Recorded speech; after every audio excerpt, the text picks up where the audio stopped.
하나님께서 오늘 우리에게 허락해 주신 말씀은 우리 시편 97편 1절부터 12절까지의 말씀입니다.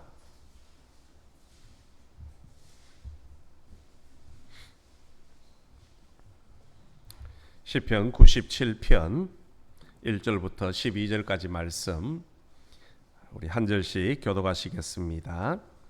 여호와께서 다스리시나니 땅은 즐거워하며 허다한 섬은 기뻐할지어다.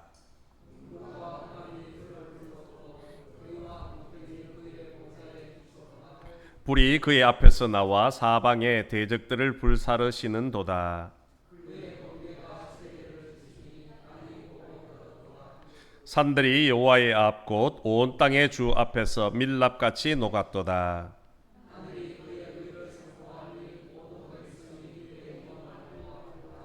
조각한 신상을 섬기며 허무한 것으로 자랑하는 자는 다 수치를 당할 것이라. 너희 신들아 여호와께 경배할지어다.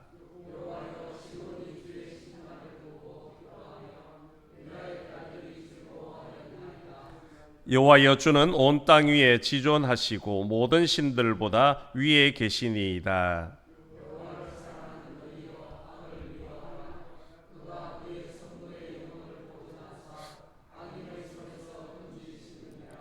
의인을 위하여 빛을 뿌리고 마음이 정직한 자를 위하여 기쁨을 뿌리시는도다.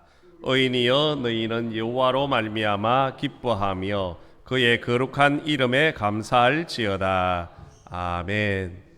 오늘도 우리 수요일에 오신 우리 모든 성도들이 하나님의 은혜가 있기를 간절히 소망합니다. 우리 성경 보면 예수님께서는 내 마음을 다하고 목숨을 다하고 뜻을 다하여 주 너의 하나님을 사랑하라 그렇게 말씀을 하셨습니다. 이 말씀이 곧 첫째 되는 계명이라 우리에게 가르쳐 주셨지요. 그런데 왜 우리가 하나님을 사랑을 해야 되는 겁니까? 어떻게 보면 우리 신앙생활의 근본적인 질문 중에 하나가 바로 이겁니다. 무작정 우리가 하나님을 사랑하는 것이 아니라 그 사랑의 이유를 분명히 알고 하나님을 사랑할 줄 알아야 되는 것이요. 그래야 그 사랑이 올바른 사랑이 되어지고 그 사랑에 우리가 때로는 목숨을 걸 수도 있고 또한 우리의 모든 것을 다하여 섬길 수 있기 때문이라는 겁니다. 오늘 우리가 시편 97편을 통해서 우리가 왜 하나님을 사랑해야 되는지에 대해서 다시금 한번 살펴보기를 원합니다. 그래서 우리의 사랑이 거짓된 사랑이 아니라 진실한 사랑, 정말 하나님 앞에 목숨을 다하고 뜻을 다하고 힘을 다하는 그런 살아있는 사랑으로 하나님을 섬겨나가는 저와 여러분 되기를 간절히 소망합니다.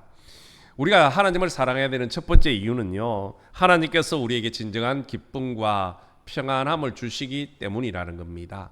오늘 시편 기자는 1절에서 이렇게 고백을 합니다. 여호와께서 다스리시나니 땅은 즐거워하며 허탄한 섬은 기뻐할지어다. 아멘. 이 선포는요, 단순히 시인의 소망이나 바람을 뜻하는 것은 아닙니다. 그것을 넘어선 하나님의 통치, 하나님의 다스림에 대해서 기뻐하고 즐거워하고 있다라는 겁니다. 아마 이것은 궁극적으로 예수님께서 이 땅에 오셔서 바로 십자가의 대속의 사역을 통해서 하나님의 왕권을 완전히 회복하실 것에 대한 그런 기대, 갈망, 그것을 오늘 표현하고 있다라고 해도 틀린 말은 아닐 것입니다. 예수님께서는 십자가를 지심으로 공중의 권세를 잡고 있던 악의 권세를 이기셨습니다. 또한 죄와 사망의 권세까지 완전히 이기셨지 않습니까? 그렇기 때문에 이 얼마나 귀하고 즐거운 소식입니까? 그래서 오늘 시편 기자는 바로 그 하나님의 다스림, 하나님의 통치를 통해서 온 땅에 있는 사람들 앞에 즐거워하고 기뻐하라 그렇게 외치고 있다라는 겁니다. 여러분, 우리가 하나님의 다스림을 받고 있다는 것은 세상 그 무엇보다도 가장 행복한 것이고 가장 기쁨이고요. 그 다스림 안에 있을 때에 하나님이 주시는 평강의 축복을 누릴 수 있다라는 겁니다. 우리 예수님께서도 이 하나님의 통치가, 하나님의 사랑이 얼마나 소중한가를 비유를 통해서 말씀을 해주셨지 않습니까? 그 비유가 뭐냐면 바로 탕자의 비유였습니다. 탕자가 아버지의 집을 떠났을 때는 어떻습니까? 잠깐은 기쁘고 즐거웠습니다. 자기 마음대로 모든 것을 할 수가 있었지요. 그러나 이내 곧 그에게 고난이 찾아오고 어려움이 찾아오고 말더라는 겁니다. 결국 그가 깨닫게 된 것이 무엇입니까? 아버지 집에 있을 때에, 아버지의 다스림 안에 있을 때에 참된 기쁨이 있고 평안이 있다라는 것을 알게 되었다라는 겁니다. 오늘 우리 역시 마찬가지입니다. 우리가 그 하나님의 다스림, 하나님의 사랑 안에 머물 때에 우리에게 참된 기쁨과 즐거움이 있고 평강의 축복이 있기 때문에 우리가 하나님을 진심으로 사랑하며 기쁨으로 섬길 수 있어야 된다는 겁니다. 이뿐만이 아니죠. 오늘 2절 이하에도 보면요, 하나님께서는 세상을 의와 공평으로 다스린다, 그렇게 말씀을 하고 있습니다. 여러분, 세상의 왕들은 어떻습니까? 자신의 유익을 따라서 날마다 변하는 것이 세상 이치입니다. 내게 유익함이 있고 내게 조금이라도 도움이 되면요, 그쪽으로 마음이 움직여지게 되고 그에 따라서 판결이 달라지는 것을 우리가 많이 볼 수 있지 않습니까? 오늘날 모든 사람들이 법 앞에 공평하다고 하지만 정말로 법 앞에 공평하다고 믿는 사람들은 아무도 없지 않습니까? 그렇죠? 오늘날 우리나라도 마찬가지입니다. 힘 있는 사람들에게 조금 더 유리하게 판결이 내려지고 좀 더 부자에게 좀 더 유리하게 판결이 내리는 것을 볼 때에 세상의 다스림, 세상의 통치는 공평하지 않다는 것을 알 수 있지요. 그러나 우리 하나님의 다스림은요, 의와 공평으로 다스린다고 합니다. 누구 하나 차별하지 않으시고 똑같은 기준으로 세상을 다스리고 사람들을 판결하시는 겁니다. 그래서 그 하나님의 다스림 안에, 하나님의 사랑 안에 있을 때에 참된 기쁨을 누릴 수가 있다라는 겁니다. 이 놀라운 복음은 온 세상에 미칠 큰 기쁨의 소식이었지 않습니까? 그래서 사도들을 통해서 끊임없이 온 세상에 선포하라, 그렇게 예수님은 우리에게 말씀을 하셨다는 겁니다. 오늘 시인은 이 전반적인 사실을 예언을 하면서 온 세계가 복음으로 말미암아 기뻐해야 하고 또 기뻐하게 될 것이다, 그렇게 말씀을 하고 있습니다.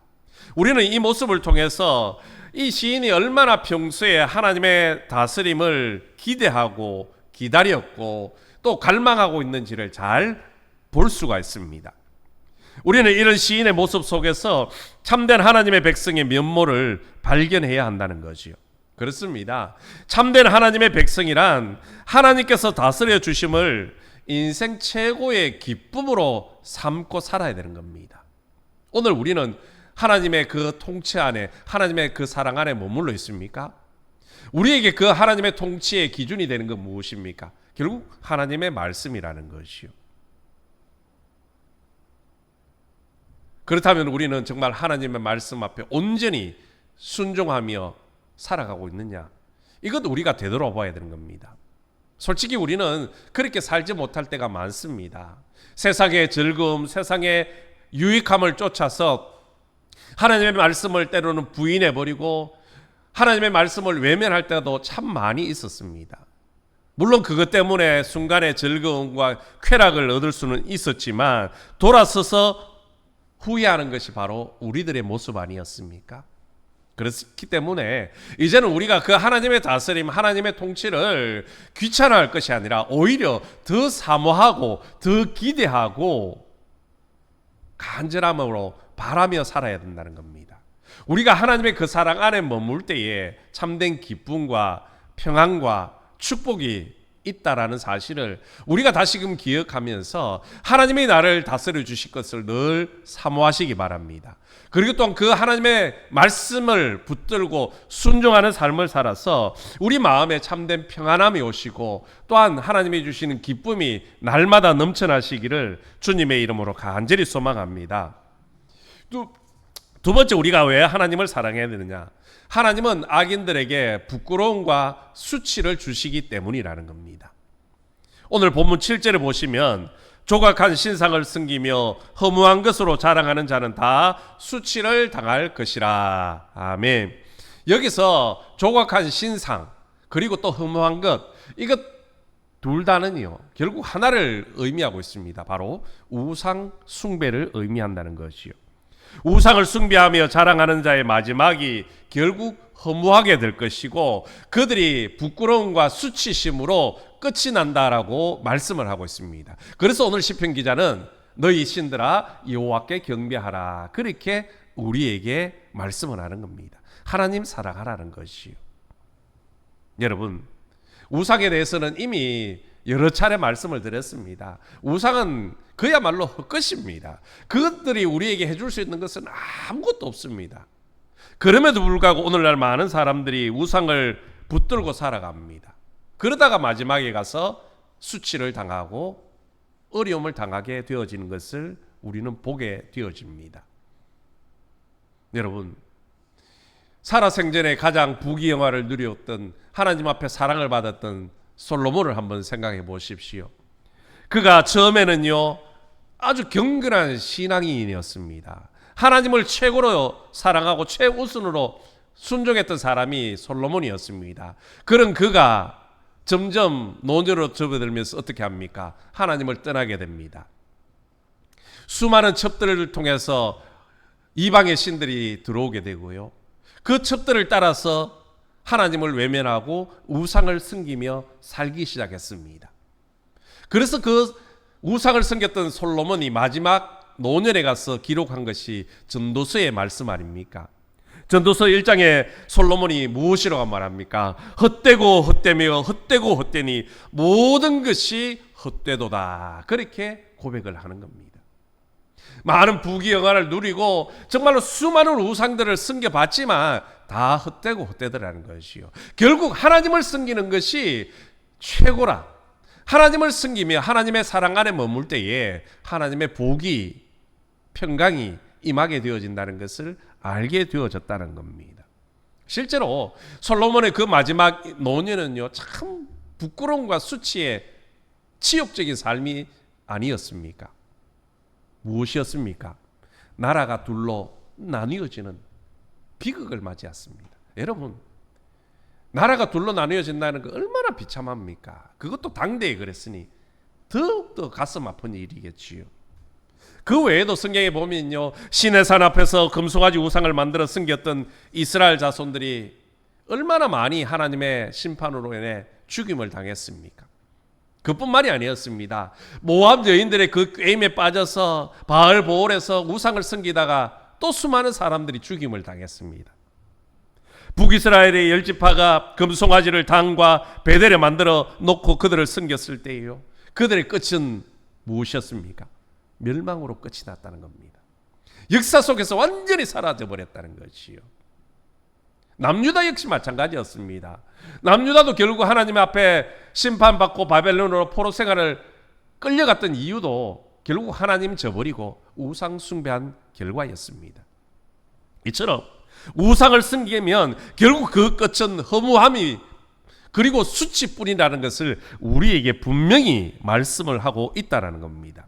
그러므로 우리는 오늘 이 시편 기자의 고백처럼 너희 신들아 여호와께 경배할지어다 오직 하나님만을 섬기며 하나님만을 사랑하는 그런 삶을 살아가시기를 축복합니다. 하나님의 그 사랑 안에 머물 때요 우리가 하나님의 복이 은혜가 임하게 되어지는 겁니다. 오늘 시편 97편 8절에 보면요 시온이 주의 심판을 듣고 기뻐하며 유다의 딸들이 즐거워하였다 그렇게 고백하고 있지 않습니까? 여기서 시온과 유다의 딸들은요 하나님을 경외하는 사람들입니다. 하나님의 백성들이고요 의인들을 의미하는 겁니다. 주님의 심판은 공의로우신 통치하신 그런 하나님의 심판을 말씀을 하고 있습니다. 시인은 이런 하나님의 심판이 의인들에게는요 기쁨과 즐거움이지만 악인들에게는 고난과 수치와 부끄러움이라고 그렇게 말씀을 하는 겁니다. 여러분, 이것은 오늘 시편 기자의 고백뿐만이 아니었지요. 우리 예수님께서도 동일하게 말씀하셨습니다. 믿음으로 사는 사람, 의롭다 인정을 받은 사람들은요 하나님의 마지막 심판대 앞에서 영원한 생명을 얻게 될 것이지만 그 하나님을 외면하고 우상을 섬기며 살았던 사람은 영원한 지옥에 들어가게 될 것임을 분명하게 우리에게 말씀을 해 주셨다는 겁니다. 여러분, 하나님의 심판에는요, 양면성이 있습니다. 하나님의 심판의 날은 악인들에게는 두려움의 날이요, 수치의 날이요, 저주의 날이지만 믿음의 사람들에게는 기쁨의 날이고 은혜의 날이고 축복의 날이 되어진다라는 겁니다.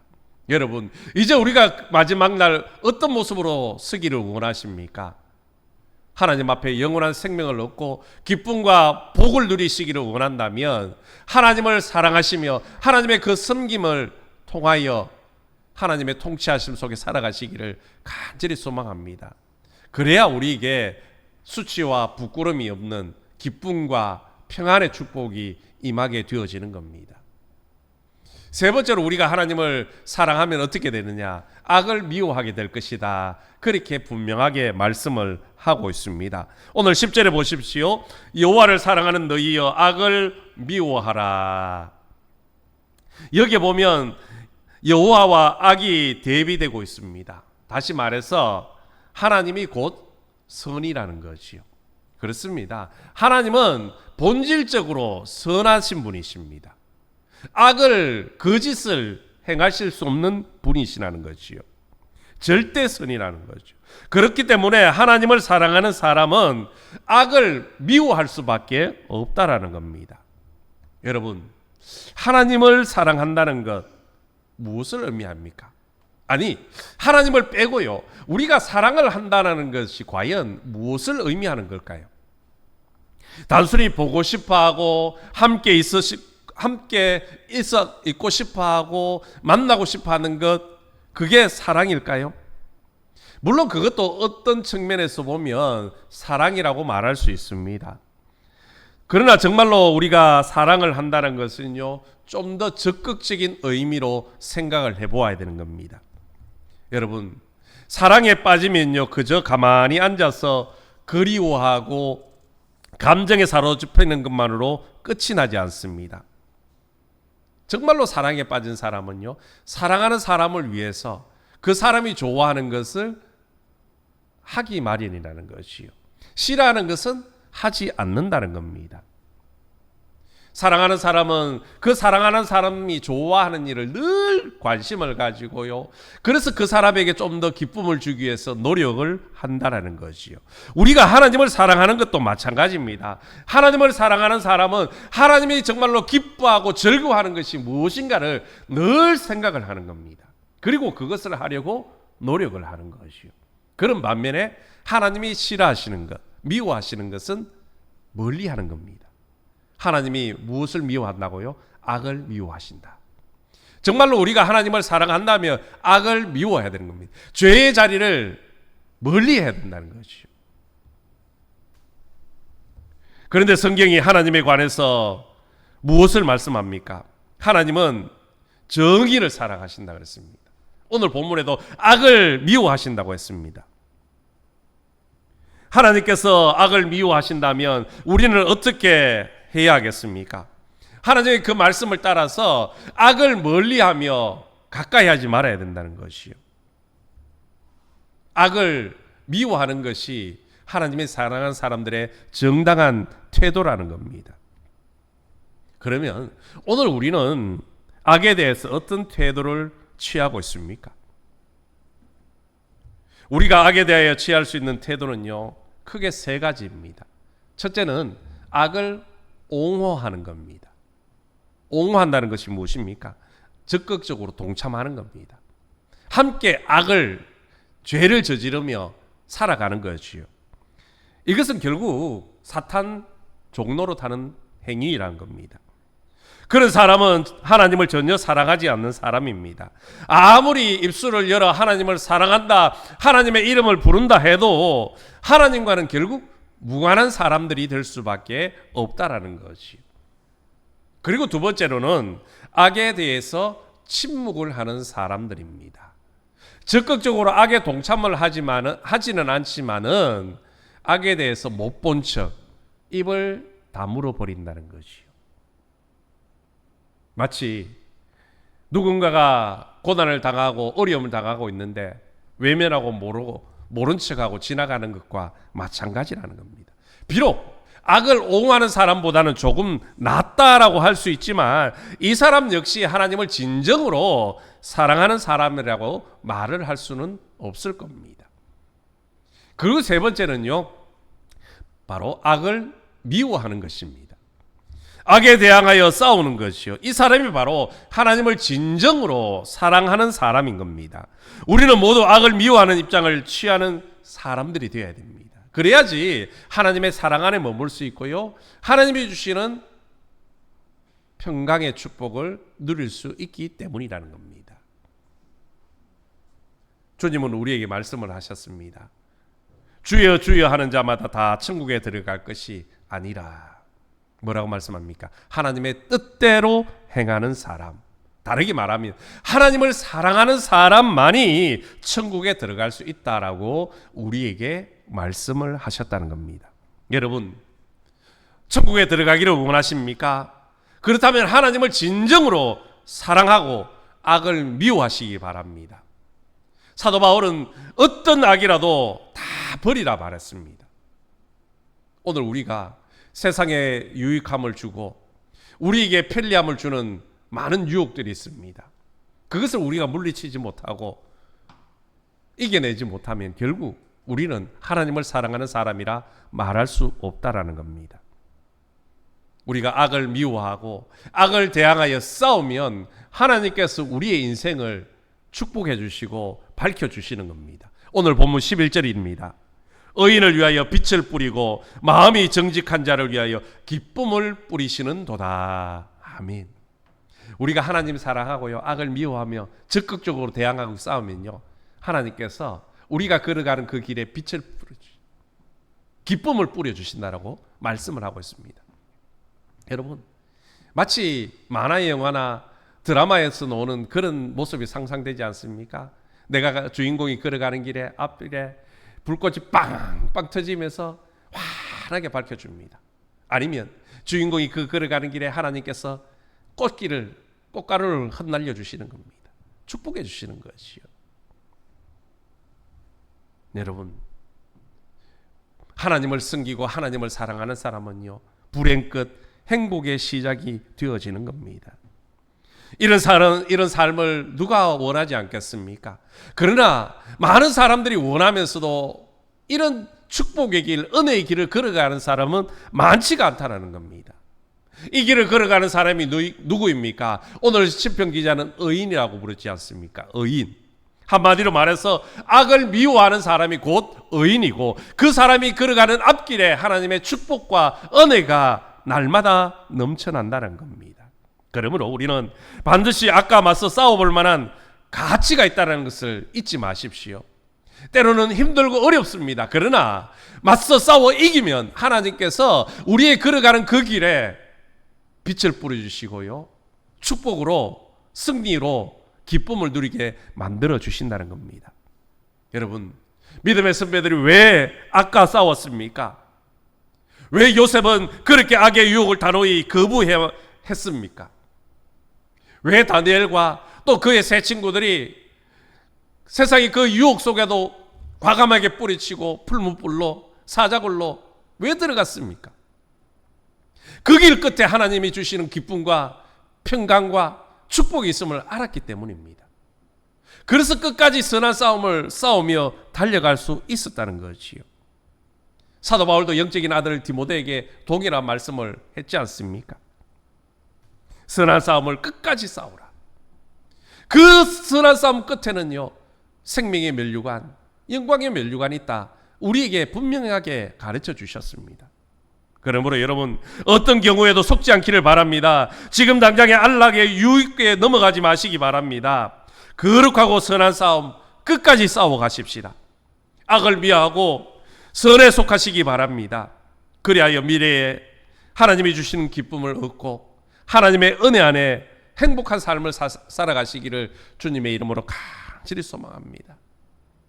여러분, 오늘 우리 본문을 통해서 왜 하나님을 사랑해야 되는지를 다시 살펴보았습니다. 우리가 하나님을 사랑하는 이유는요, 하나님이 우리에게 참된 기쁨과 평안함을 주시기 때문입니다. 또한 하나님께서는 마지막 날 심판 때에서 악인들에게는 부끄러움과 수치를 주지만 하나님을 사랑하는 사람들에게는 영원한 생명과 기쁨을 주시기 때문입니다. 우리 하나님을 사랑하는 마음으로 하나님이 싫어하는 악을 미워하시고 끝까지 믿음으로 선한 싸움 잘 싸워나가셔서 하나님이 주시는 영광의 면류관, 의의 면류관 모두 받아 누리시기를 주님의 이름으로 축원합니다. 우리 말씀을 생각하며 함께 기도하겠습니다. 우리 세상의 즐거움이 아닌 영원한 생명과 기쁨, 평안을 주시는 하나님만 섬기며 사랑하게 하옵소서라고 기도하시고 또 악을 미워하고 선한 싸움을 싸워 영광의 면류관 받게 해달라고 기도하시기 바랍니다. 그리고 또 우리 교회학교 여름 행사들을 위해서 이 시간 기도하겠습니다. 우리 주님 한번 크게 부르짖고 기도하겠습니다.